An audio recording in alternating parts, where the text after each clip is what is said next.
Vasistha continued, since the world is the dream of the Supreme Self, and since everything is pervaded by Brahman, it is experienced as Brahman. So all of existence is of a dreamlike nature. It's all consciousness.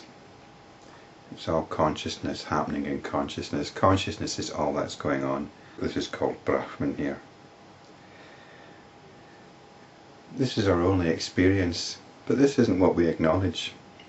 We get caught up in notions of what we're experiencing, and these notions become our reality.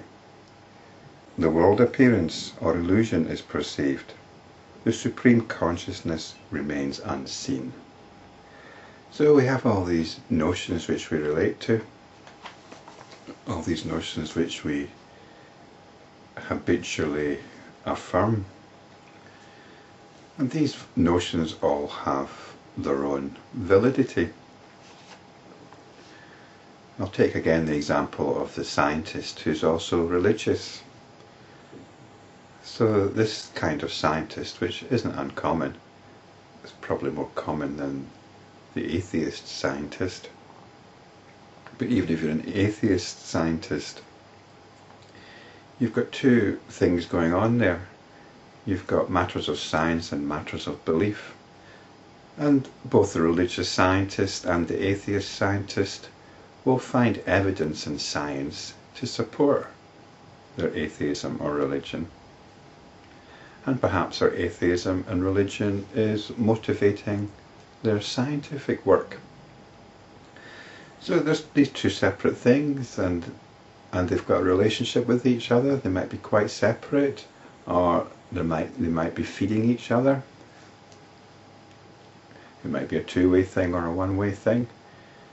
And clearly the religious scientist and also the atheist need something more than science. They need something which addresses those areas which science doesn't. After all, what can science ultimately give us? It's giving us lots of technology, but in terms of understanding about the world, let's just say we had complete scientific understanding. Well, what would that take the form of? It would take the form of a set of equations. That might be very satisfactory for some people, but for most people it's going to leave us feeling a little bit short-changed, and we'll be wanting some other answers on a more existential level. So science, if taken to its absolute conclusion, cannot give us any more than equations. We've got other modes of existence which need addressing, and these modes are represented by notions. All modes are represented by notions. And we don't need to set them up in conflict with each other. We don't need to try and resolve one mode in terms of another, although there's certainly no reason why we shouldn't have arenas for trying to do so. But from the point of view of spiritual inquiry, we can leave it all alone. So that's what this chapter does. It outlines various sets of notions and just letting them all be within their sphere of application. Hence, the illusion may be regarded as the real imagination of the self. Real imagination. These two terms are often separate, but we can regard imagination as real. From another point of view, this world appearance is an illusion, though the reality of infinite consciousness remains incomprehensible. Hence there arises the notion of a complete void, or shunya. This too is real. The infinite consciousness, or the Supreme Person that arises in it, is not involved in activity. The world springs from the unmanifest cause. This view is also tenable, since it is experienced as such. Others hold that Brahman appears to be the world in a state of ignorance, just as a rope appears as a snake in darkness.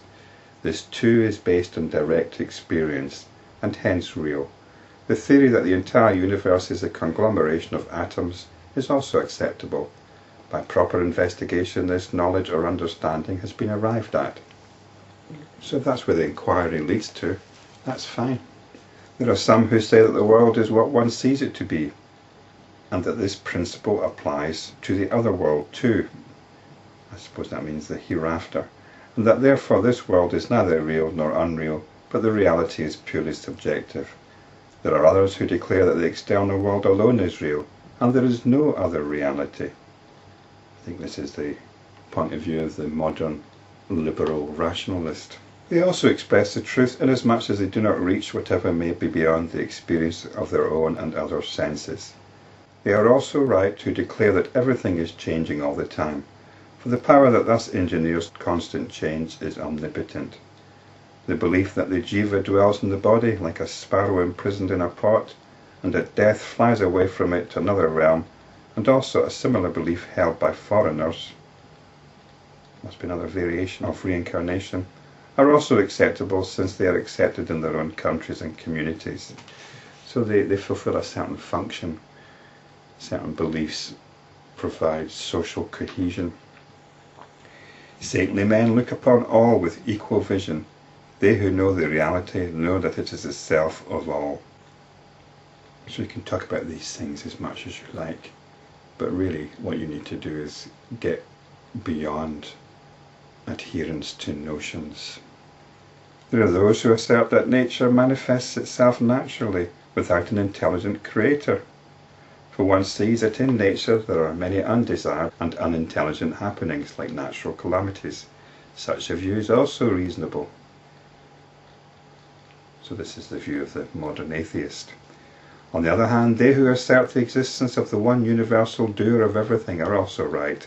Their mind is saturated with this universal power. They who say that this world exists as also the other world are right too. In their eyes, pilgrimage, rituals, etc. are meaningful.